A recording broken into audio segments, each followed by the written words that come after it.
So this is section 6.3. I believe there's 4 videos for this section. This is the first one. Operations with radicals is the name of this section. And it's divided into 3 parts, A, B, and C. The 3 different assignments on Hawks. A is section 1 here, addition and subtraction. B is section 2, which is, I think, multiplication and division.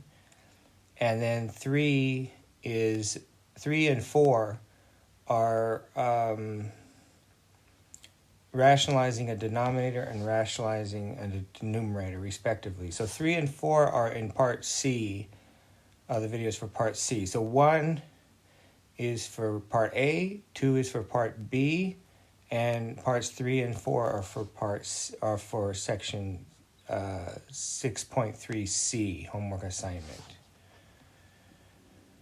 Okay, so to add or subtract radicals, the index and the radicand must be the same. Now, of course, this is after you write the radical in simple form, right? So in this case, when the index and the radicand are the same, then the coefficients are added or subtracted. It's just like if you had 2x plus 3x, you get 5x. Only instead of the x, you have some radical, and it's the same for both of them.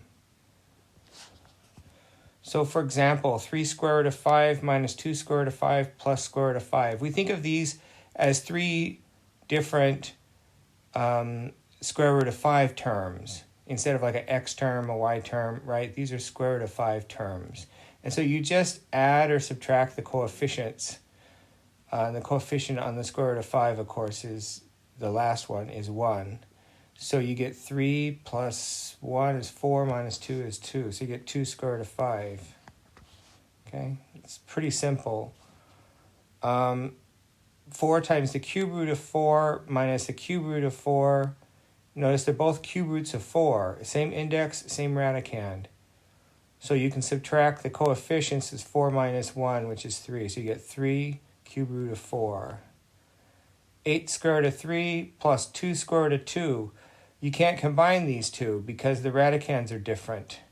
One is a square root of 3 term, and the second one is a square root of 2 term, and they don't combine when you're adding or subtracting. You could multiply them together, but you can't add or subtract them. Adding and subtracting is more restricted than multiplying and dividing. Okay, now here I've got the same radicand, but the indices are different. The index of 3 square root of 2, the index of the square root of 2 is 2, remember? It's the square root is always an index 2. Minus 2 cube root of 2, that's an index 3. So the indices are different. So just think of the first one as a square root of 2 term, and the second one is a cube root of 2 term. And so you can't combine them because they're not similar terms. Or like terms if you want. They're not like terms. So that's an example where the indices are different, so you can't combine them. Okay, now this one, these radicals are not all in simple form. And so you can't really tell if they combine or not because you have to have them in simple form first. So I have to write them in simple form or simplest form to see if the terms combine. Okay, that's one reason we like to write these in simplest form. Okay, so I just factored out any perfect squares in each of the radicands. So 12 is 4 times 3, 72 is 36 times 2, and 75 is 25 times 3. So 25, 36, and 4 are perfect squares. So I can take the square root of those separately. Square root of 4 is 2, 2 times 2 is 4. So you get 4 square root of 3, and then you get 6 square root of 2 minus 5 square root of 3. Now you notice that there's 2 square root of 3 terms. So those two I can combine, but this square root of 2 term I can't combine with the other two. But I can combine these to simplify this a little bit. So it'll be 6 square root of 2 minus square root of 3.